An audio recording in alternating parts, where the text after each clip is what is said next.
Bom, vamos dar uma olhada na trajetória da monarquia inglesa.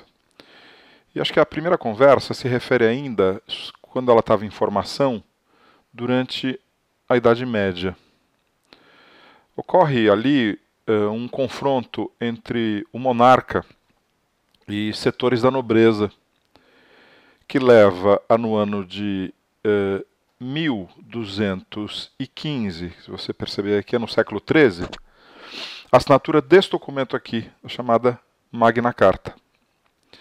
É interessante porque é um acordo entre o rei e a nobreza. Olha o que está dito aqui. Nenhum tributo extraordinário seria criado sem o consentimento comum do reino. O que é esse reino que está sendo considerado aqui? É uma espécie de conselho de cavaleiros.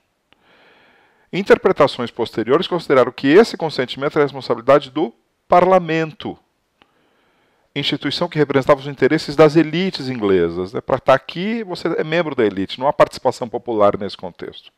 Mas, de qualquer forma, quando a monarquia inglesa está nascendo, nasce junto com ela a ideia de um parlamento. Aqui ainda como uma coisa complementar que ajudava o rei a ser forte. Bom, no século seguinte, a monarquia inglesa se envolve nesse conflito, chamada Guerra das Duas Rosas. A Guerra das Duas Rosas é essencialmente uma guerra pela sucessão do trono inglês. Duas famílias vão se opor, né? A família Lancaster, que o símbolo é uma rosa vermelha, e a família dos York, que o símbolo é uma rosa branca. Então o que a gente tem aqui? A nobreza lutando entre si.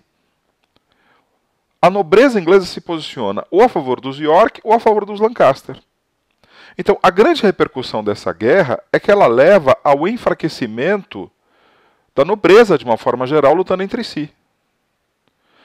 Até que, depois de muito confronto, chega a um acordo, com a ascensão ao poder dos Tudor.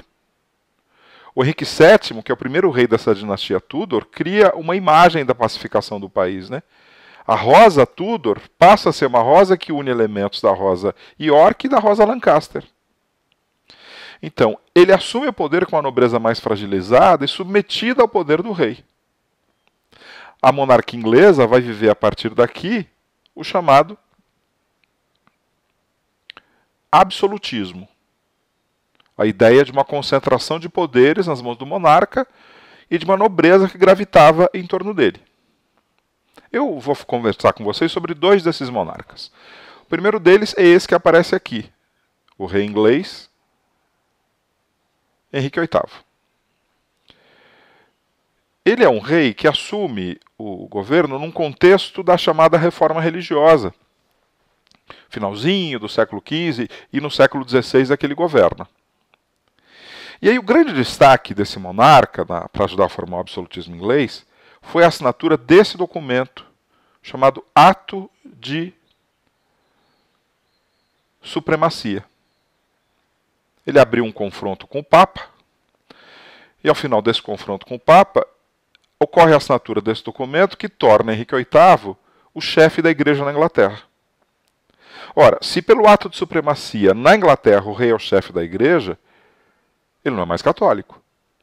Está nascendo aqui mais uma igreja protestante, chamada de anglicanismo.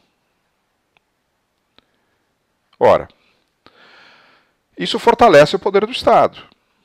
Contribui para o absolutismo inglês porque ele passa a controlar a religião. A religião anglicana é muito semelhante à Igreja Católica na sua estrutura. O que vai atrair a oposição de setores ingleses calvinistas. Calvinistas ingleses olham para a Igreja Anglicana e vão dizer, bom, ela é muito parecida com a Igreja Católica. E passam a se opor a essa igreja. Na Inglaterra, os calvinistas eram chamados de puritanos. Mas, de qualquer forma, esta igreja anglicana contribuiu para fortalecer o poder do rei.